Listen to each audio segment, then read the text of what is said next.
They've been called old, slow, and finished, but not so fast. The Tampa Bay Buccaneers are in the tournament. And as far as I'm concerned, the Bucs are the team that nobody wants to play. Never mind the Detroit Lions, Aaron Rodgers, and the Green Bay Packers. Who are you kidding? Give me a break. It's Tom Brady. It's the Bucs. But how can Brady and the Bucs make another miracle playoff run? That's what I'll attempt to explain in this video. This is how the Bucs can shock the NFL and make another playoff run. Before I break it down, don't forget to spike the like button and subscribe to the channel for more BLV just like this. Also, hop in the comment section below and let me know your take on the Bucs in the playoffs. Health is crucial to any playoff run. And with the exception of Shaq Barrett, the Bucs will be as healthy as they've been all season, including the X Factor, Ryan Jensen. Yup, that's right. I'm starting with the big uglies, the offensive line. Why? Because Ryan Jensen, when healthy, is an absolute stud up front who is absolutely crucial to the interior pass protection for the Bucs and also the communication up front. But maybe more importantly than all of that, Ryan Jensen could help fix the absolute worst aspect of the Bucs offense, the running game, which is also connected to the short yardage and the red zone offense. Two areas where the Bucs have been putrid and struggled all season long. I mean, Tampa Bay is 7th in offensive plays ran this year, but they're 28th in points per drive. And it's mostly because they can't execute running the football. They can't get any push in short yardage. And when you can't run the ball for just a couple yards, you can't move the ball in the red zone because it's tougher to pass in the red zone. You need a threat of running the football. The truth is that Tampa's run game, their power run game, has been completely lost without Ryan Jensen. Ryan Jensen is a big, powerful, run-blocking first center. And what he allows for the Bucs is for them to play the way they want to in the run game. They're not some elaborate zone scheme. This isn't the Shanahan attack. This is a big bully run game. Downhill, ISO run, duo run, put you on your butt. They're just looking to run you over. And without that big, powerful center in the middle, they can't get anything accomplished. It's really that simple. And when you're talking about the NFC playoffs, potentially playing the Dallas Cowboys, playing the Philadelphia Eagles, running the football, being balanced will be crucial because you want to be able to keep those defensive lines on their toes, off of the quarterback. And you definitely want to keep those offenses on the sidelines.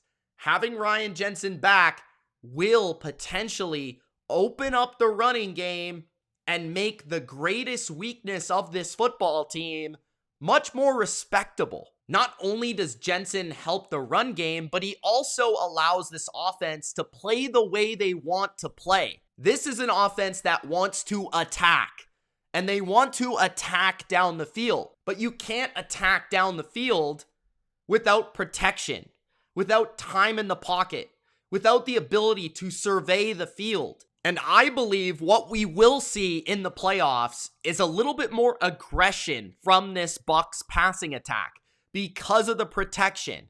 If Tom has just that split second more to hold on to the football, survey the field, and find his receivers, he will aggressively attack these secondaries. He will push the ball down the field. And this is truthfully how the Bucs want to play, how they want to attack, how they want to pass the football. They want to be a vertical team. And with Ryan Jensen back in the fold, it allows that little bit more confidence, that little bit more composure from TB12 in the pocket. because with his old age, we've seen Brady become a little bit timid in the pocket when he's not so sure about his protection.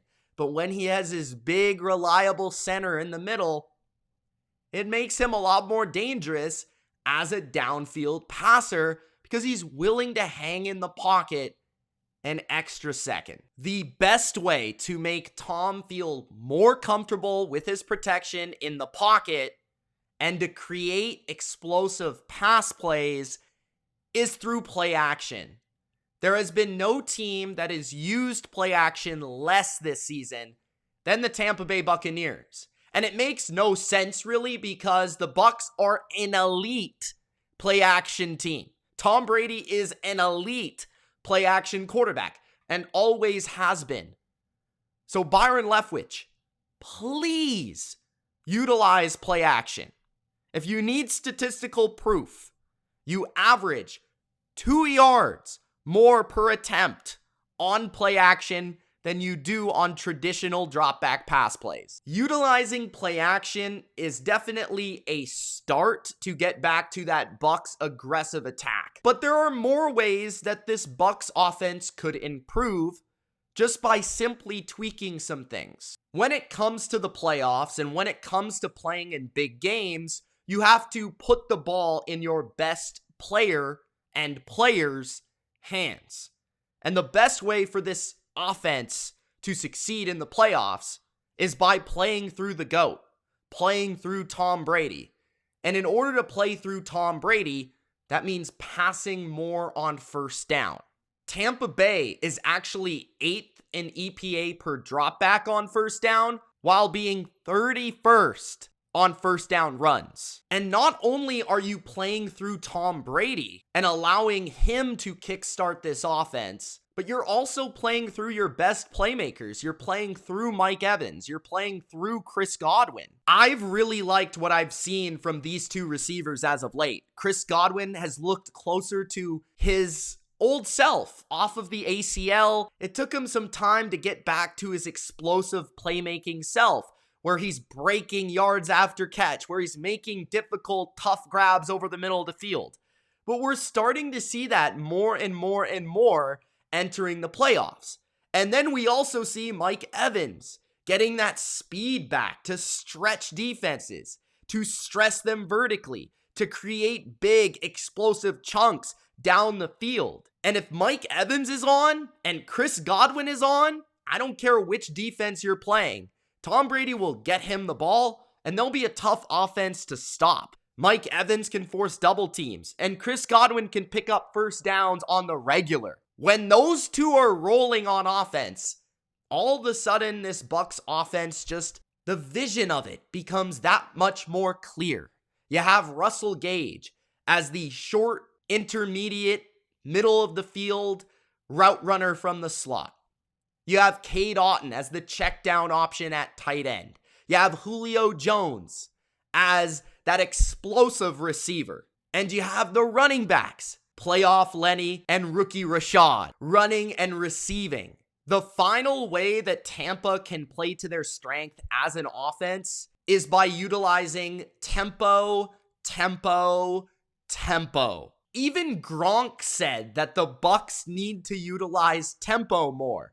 I think the Tampa Bay Buccaneers need to be in no huddle more often. He's yelling out to the linemen exactly what, pass protection it is going to be. And then he's signaling to the receivers what the routes are going to be. And he does it so crisp. He's so good at it.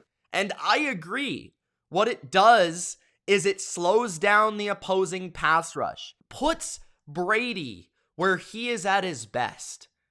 In these situations where he is calling plays, where he can control the game, he can manage the game, he is making audibles, checks, and he's going toe-to-toe with the defense, where the defenses are forced to be simpler, where the defenses are tired, and the offense can dictate the pace of the game. It's really no coincidence that when the Bucs are scoring and moving the football, it's Brady calling the plays. It's passing on every down. And when they're not scoring, it's first down run. It's screen on second down. It's third down and, oh, Brady, bail me out. That is not the best offense for the Bucs. The best offense for the Bucs is Brady to Godwin and Evans. Pass first, play action, explosive plays. If they can find that formula, look out. Tampa has a good defense, but they will have to be great. And I believe they can be. There is so much untapped potential within this unit. Allow me to explain. The Bucs have had their full defense, their top 2 interior defensive linemen, Vita Vea and Akeem Hicks, along with their starting secondary for one game this year. One game. That was the New Orleans Saints game back in week 2. And what happened? Well, they forced 5 turnovers. They had a pick 6 and 6 sacks. They need this core defense if they want to go on a run.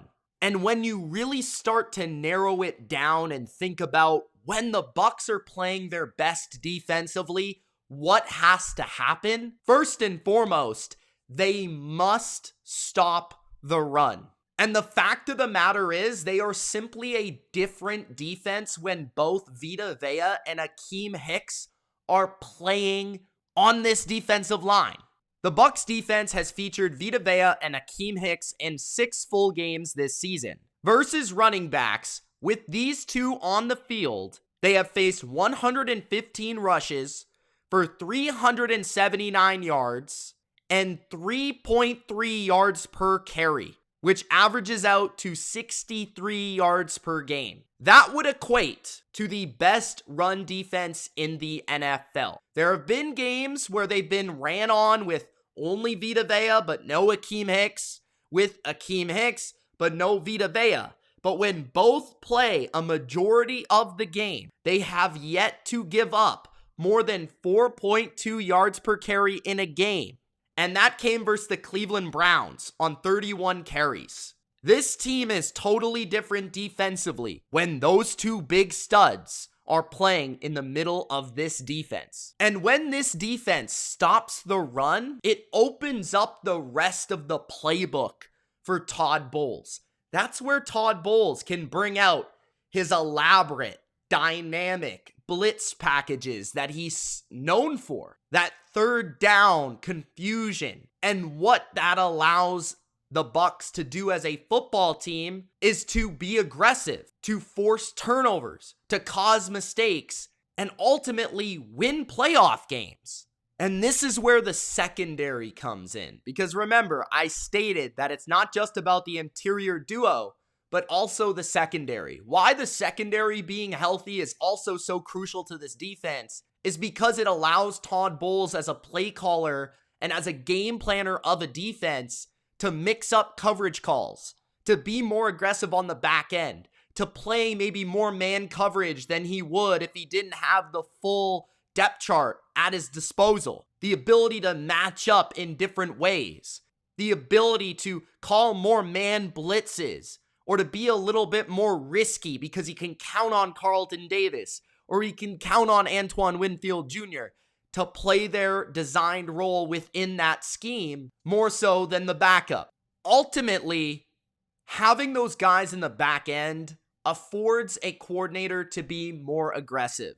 And becoming more aggressive means forced mistakes, turnovers, and game-changing plays. Again, only once this year did the Bucs have their full secondary and their 2 interior defensive linemen. But you know what's crazy is that despite that, Tampa still ranks first in yards per drive allowed. This is a team with experience. This is a team that knows how to win. This is a team that is a very good underdog.